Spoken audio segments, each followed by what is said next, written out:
कल रात को ही जुजुत्सु काइसेन सीजन 3 का एपिसोड 8 ड्रॉप हुआ है, टोक्यो नंबर 1 कॉलोनी पार्ट 2। और भाई ये एपिसोड वैसा नहीं था जैसा हम सोच रहे थे। कोई मैसिव फाइट नहीं, कोई सुकुना का रैम्पेज नहीं, बल्कि एक ऐसे कैरेक्टर का पूरा ट्रेजिक पास्ट जो आपको रुला देगा। हिराओमी हिगुरुमा, एक वकील जो जस्टिस के नाम पर पागल हो गया। जापान की 99 कन्विकेशन रेट, एक बेगुनाह इंसान की जिंदगी और एक डोमेन एक्सपेंशन जो कोर्ट रूम बना देता है। यूजी इटाडोरी कोर्ट में खड़ा है और जजमैन फैसला सुनाने वाला है। क्या यूजी गिल्टी है? अगर आपने एपिसोड देख लिया है तो कमेंट में बताओ, हिगुरुमा को 10 में से 10 दोगे या उससे ज़्यादा? याद है ना पिछले एपिसोड में क्या हुआ था? यूजी और मेगुमी टोक्यो नंबर 1 कॉलोनी के बैरियर में एंटर करते ही अलग अलग जगह पहुंच गए थे। यूजी को रेन अमाई मिला, मेगुमी को रेमी। दोनों ने हिगुरुमा के बारे में बताया, एक पार्टिसिपेंट जिसके पास इतने पॉइंट हैं कि वो कलिंग गेम का नया रूल ऐड कर सकता है। लेकिन दोनों में से एक झूठ बोल रहा था,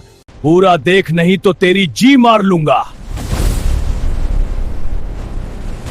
एपिसोड स्टार्ट होता है हिगुरुमा नाम के बंदे से, जो कि एक लॉयर है। उसके पास एक क्लाइंट अपना केस लेकर आया है और हिगुरुमा उससे बात कर रहा था। एक बार एक माँ बेटी की हत्या हो जाती है और उसका नाम बीच में आ जाता है, जबकि वो तो अपनी बिल्ली पकड़ने के लिए गया हुआ था। और रास्ते में उसको पुलिस मिल जाती है तो पुलिस धोखे में उसको उठा ले जाती है और उससे पूछताछ करने लगती है। पुलिस ने एक और बंदे को इन्वेस्टिगेशन करने के लिए उठा लिया था, लेकिन वो बंदा पूछताछ के डर से वहां से भाग गया था। हालांकि पुलिस वालों ने पीछा करके उसको पकड़ तो लिया था और जब उसके घर की तलाशी ली गई तो उसके यहाँ पर वही चाकू मिला जिससे उन माँ बेटी को मारा गया था। डीएनए टेस्ट में पता चला कि चाकू पर लगा खून उन्हीं माँ बेटी का है। लेकिन वो आदमी ओए अपनी बेगुनाही की बात पर अड़ा रहा, कहता रहा कि ये खून उसने नहीं किया है। और बीच में एक दिक्कत और हो गई थी, उस क्लाइंट ने उस चाकू को अपने हाथ में पकड़ लिया था। उसे लगा था कि वो इसको बाद में पुलिस को लौटा देगा। हिगुरुमा की असिस्टेंट को उसकी ये बातें बचकानी लगती हैं, लेकिन हिगुरुमा को उस क्लाइंट पर कुछ भरोसा है, क्योंकि जिस बंदे ओए ने खून किया था वो ओल्ड एज हाउस में केयर टेकर का काम करता था और उसका पुलिस के साथ भी लफड़ा रहता था। इसलिए हिगुरुमा को लगता है कि इसका क्लाइंट सच बोल रहा है और खून जरूर उस दूसरे बंदे ने ही किया होगा। लेकिन कुछ पॉइंट ऐसे भी निकल कर आते हैं जिससे ये पता चलता है कि खून उस दूसरे बंदे ने भी नहीं किया है। इसलिए हिगुरुमा इस केस की तह तक जाना चाहता है और पता लगाना चाहता है कि आखिर असली खूनी है कौन। और उसको ज्यादा डिफिकल्ट केस लेना अच्छा भी लगता है, क्योंकि अगर वो आसान केस हाथ में लेगा और ज्यादा मेहनत नहीं करेगा तो वो आलसी हो सकता है और उसकी जो स्किल है वो बेहतर नहीं हो पाएंगी। साथ ही साथ हम इस बंदे को भी कैसे भूल सकते हैं, ये उसी स्कूल में पढ़ाई करता है जहाँ पर यूजी भी पढ़ाई करने के लिए आया था। वो बंदा उस गैंग के साथ मिला हुआ था जो काफी शरारती और बदमाश किस्म के बच्चों का था। वो एक कमजोर मोटे बच्चे को परेशान कर रहे थे। तभी वहाँ पर यूजी आकर उस लड़के को बचा लेता है और बदमाश बच्चों को पीट देता है। अब ये एपिसोड 8 शुरू होता है बिल्कुल अनएक्सपेक्टेड तरीके से। कोई एक्शन नहीं, बस एक नॉर्मल लुकिंग लॉयर का बैक स्टोरी। लेकिन भाई ये स्टोरी आपका दिल छू जाएगी, तैयार हो जाओ। एपिसोड की स्टार्टिंग होती है हिराओमी हिगुरुमा से, जो कि एक बाथटब में लेटा लेटा अपनी जिंदगी के पुराने किस्से को याद कर रहा था। एक नॉर्मल डिफेंस अटॉर्नी, जापान में कन्विकेशन रेट 99 है भाई, मतलब एक बार केस कोर्ट में गया तो लगभग तय है कि वो गिल्टी होगा। हिगुरुमा साहब ऐसे ही क्लाइंट्स के लिए लड़ते थे जो बेवकूफ नहीं थे, लेकिन सिस्टम ने उन्हें फंसा दिया था। उनके अनुसार जस्टिस हर किसी को मिलना चाहिए, लेकिन एक दिन एक ऐसा केस आया जिसने उनकी पूरी जिंदगी बदल दी। वो क्लाइंट था एक गरीब आदमी जिस पर गलत इल्जाम लगा था।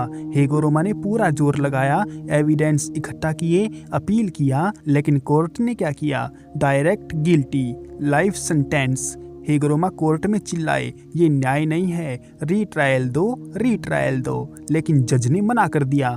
उस पल हिगुरुमा का दिमाग स्नैप हो गया। दोस्तों जरा सोचना, जब आप जानते हो कि इनोसेंट इंसान जेल जा रहा है तो इंसान क्या करे? हिगुरोमा ने भी वही किया। उन्होंने जस्टिस अपने हाथ में ले लिया और बीच कोर्ट रूम में ही अपना हथौड़ा बचाते हुए चिल्लाने लगते हैं, क्योंकि इस घटिया कानून के बनाए हुए रूल्स को फॉलो करना किसी के लिए भी इतना आसान नहीं है, जो सिर्फ एक तरफा फैसला सुनाते हैं जबकि दूसरे पॉइंट पर तो ध्यान देते ही नहीं। और उसी पल हिगुरोमा के अंदर कर्स एनर्जी जाग जाती है और हमें देखने को मिलता है एक शिकिगामी द जजमैन, एक विशालकाय जस्टिस की मूर्ति जो फैसला सुनाती है। अरे भाई, ये बैक स्टोरी इतनी अच्छे तरीके से दिखाई गई है कि आप हिगुरोमा से कनेक्ट हो जाओगे। वो अब कलिंग गेम में है और वो मानता है कि असली जस्टिस सिर्फ ताकत से मिल सकती है। अब आते हैं प्रेजेंट में।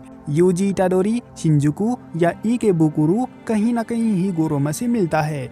दोनों बात करते हैं। यूजी कहता है, आपके पॉइंट से हम नया रूल ऐड कर सकते हैं। सुमिकी को बचाना है और गोजो सेंसेई को बाहर निकालना है। लेकिन हिगुरोमा वो मुस्कुराते हुए मना कर देते हैं। जस्टिस अब रूल से नहीं, सिर्फ पावर से मिलेगा। यूजी गुस्सा हो जाता है, कहता है कि आप भी तो वकील थे, बेगुनाहों के लिए लड़ते थे। हिगुरोमा हंसते हुए कहता है, तुम किसकी बात कर रहे हो? वो पुराना हिगुरोमा? अरे वो तो मर चुका है। दोस्तों, ये डायलॉग एक्सचेंज इतना इंटेंस है कि आप स्क्रीन पर चिपक जाती हो। यूजी का ऑप्टिमिज्म, हिगुरोमा का डार्कनेस, परफेक्ट कॉन्ट्रास्ट। और फिर यूजी को मजा चखाने के लिए बिना किसी वेटिंग के हिगुरोमा अपना डोमेन एक्सपेंशन एक्टिवेट कर देते हैं। उसका नाम है डेडली सेंटेंसिंग। भाई, डोमेन पूरा कोर्ट रूम बन जाता है। चारों तरफ जज की कुर्सी, विटनेस बॉक्स और बीच में जजमैन खड़ा है। यूजी को ट्रायल में खड़ा कर दिया जाता है। जजमैन चार्जेस पढ़ता है। आप पर 20 लोगों की हत्या का इल्जाम, जिसका रेफरेंस है शिबुया इंसिडेंट। यूजी बोलता है, हाँ, लेकिन वो सुकुना की वजह से था। लेकिन रूल्स अलग है। कन्फेस करो तो पनिशमेंट में थोड़ी डील दे सकते हैं, डिनाई करोगे तो डेथ मिलेगी। हिगुरोमा शांति से बैठे हैं और कहते हैं, अब फैसला सुनो। दोस्तों, ये सीन देखकर मेरे रोंगटे खड़े हो गए। डोमेन एक्सपेंशन इतना यूनिक कभी नहीं देखा। नो श्योर हिट अटैक, बस प्योर साइकोलॉजिकल वॉरफायर। यूजी अब कैसे बचेगा? क्या वो कन्फेस करेगा या कोई नया तरीका निकालेगा? मुझे तो लगता है अगले एपिसोड में यूजी अपनी पावर दिखाएगा। दूसरी तरफ मेगुमी रेजे स्टार से मिलता है। रेजी, जो कि रीइंकार्नेटेड सोर्सरर है, जो गेम के सभी रूल्स जानता है। दोनों में टेंशन बनती है। फाइट ऑलमोस्ट शुरू होने वाली है। और वहीं दूसरी तरफ केंजाकू किसी जगह पर गया हुआ है जहां पर बहुत सारे लोग बैठे हुए हैं। केंजाकू सबको शुक्रिया बोलता है उसको वहां पर बुलाने के लिए, जिसे देखकर वहां बैठा ऑफिसर काफी खुश लग रहा था। एपिसोड यहीं एंड होता है क्लिफ हैंगर के साथ।